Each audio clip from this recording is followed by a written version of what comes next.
All right, good morning. Again, my name is Tyler Russell. I'm the co-founder of Storied Boards, and a little bit of overview about what we do. So we are a retailer of vintage reclaimed lumber. So what that means is we go and we find highly distressed barns, mills, factories, and we go and reclaim the materials. We have three main product lines: barn board, beams, and flooring. And what makes us different is that we research, document, and pass on the history with every single piece that we sell. So you're not just getting an anonymous piece of barn board from some barn in New England. You're getting materials from the Sims family 1880s barn in Reigate, Vermont. And we'll go through a little bit of our process and talk about the buildings themselves and how they've been reused. So first up is the Parker Dexter 1840s barn, which was built in Topsham, Vermont. You can see the barn in the background with the Knox House, which was an inn, in the forefront. This picture was taken about 1940. And here's a picture of the barn from the same perspective in 2013.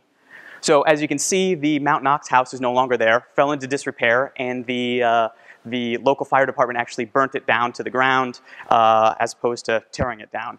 And the barn was close to that status. So what we do is we go in and we reclaim the structure nail by nail. So this project, it was a 40 by 80 barn, 4 stories tall, very large, and we took 4 weeks with 4 guys pulling every single nail by hand. So as you see there, right now we're taking off the gray clapboard from the exterior of the building. And this is 3T Architects over in Troy, right on River Street. And they moved from Albany down to Troy. And as you can see, they repurposed that gray clapboard as an accent wall in their new office. So a second project. This is the Sims family 1880s barn in Reigate, Vermont, circa 1895. And as you can see, right on the porch, well, you can barely see, there's John Sims on the porch. He was a Civil War veteran, fought in 3 battles with the Massachusetts 45th Regiment out of Massachusetts, and 3 battles in North Carolina. Lots of great history. Came back from the war, settled. This is his father's house. In the picture, the house is actually 75 years old, and as you'll see here, the house is still standing. So from the same perspective in 2012, you have the house and the barn. This is the largest barn we've ever reclaimed, 50 by 100, again, 4 stories tall. This is a 5-week-long project. 4 tractor-trailer loads for the lumber that we obtained.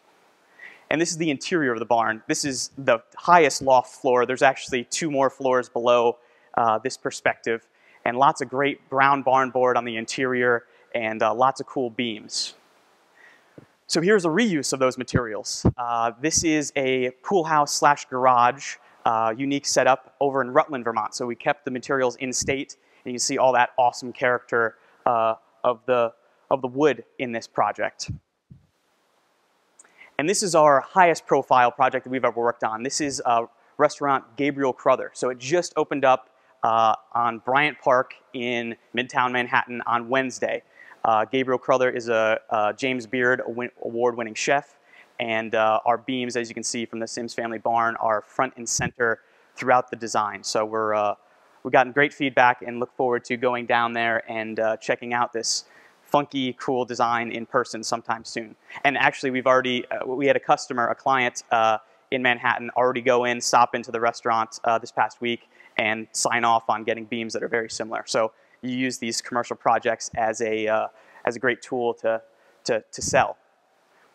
And then last example today is the William Odell 1870 barns up in Weavertown, New York. So these barns were in the Adirondacks, and this is the coolest picture we've ever been able to find. This is taken in 1894. You see the guys in the background, and obviously staged, but lots of cool.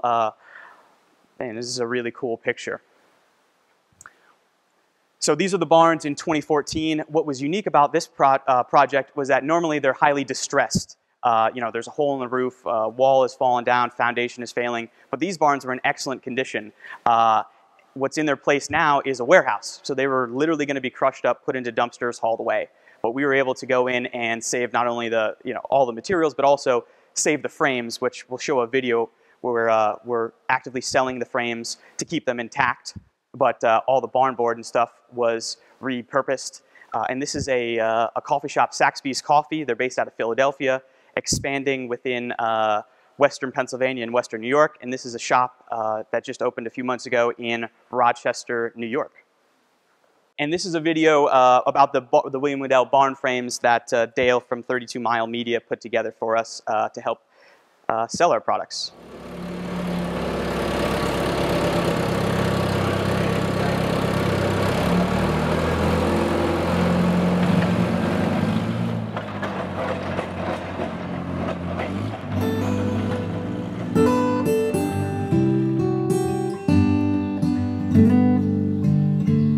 William Waddell was born in the Adirondacks, born in Johnsburg, New York in 1837, and the Waddell family was really well known throughout the area for commerce.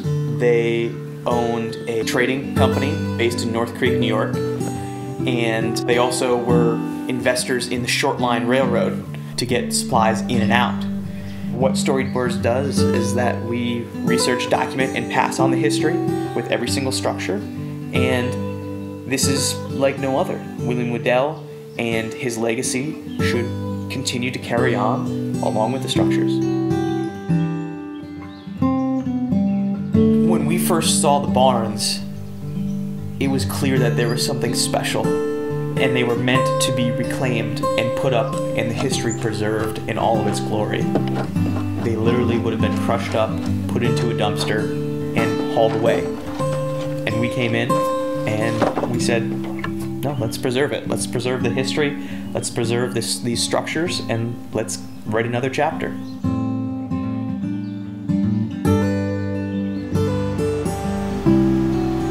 Well, we can see these barns very easily being repurposed into a residence, and a spectacular residence at that. You have really, really unique barn frames that are highly functional and that are just, they were professionally done in 1870, and they show all of that character in 2015.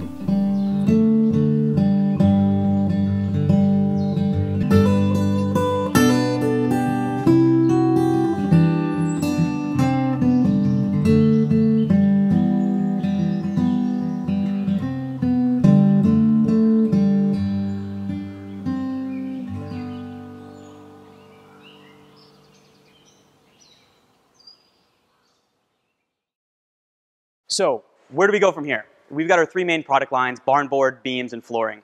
What we're organically growing. We doubled our revenue year over year last year, and we're going to do the same this year. But we're going to expand through product line expansion. So we're adding in manufacturing of products. First one up is fireplace mantles. So imagine you take a beam that we have readily available, you cut it into a 5-foot section, sand it, finish it, and you turn this beam into a highly valuable piece of furniture, basically, for a house. So we're going to launch that here, hopefully in the next few months, and do an e-commerce thing and sell directly to consumers online.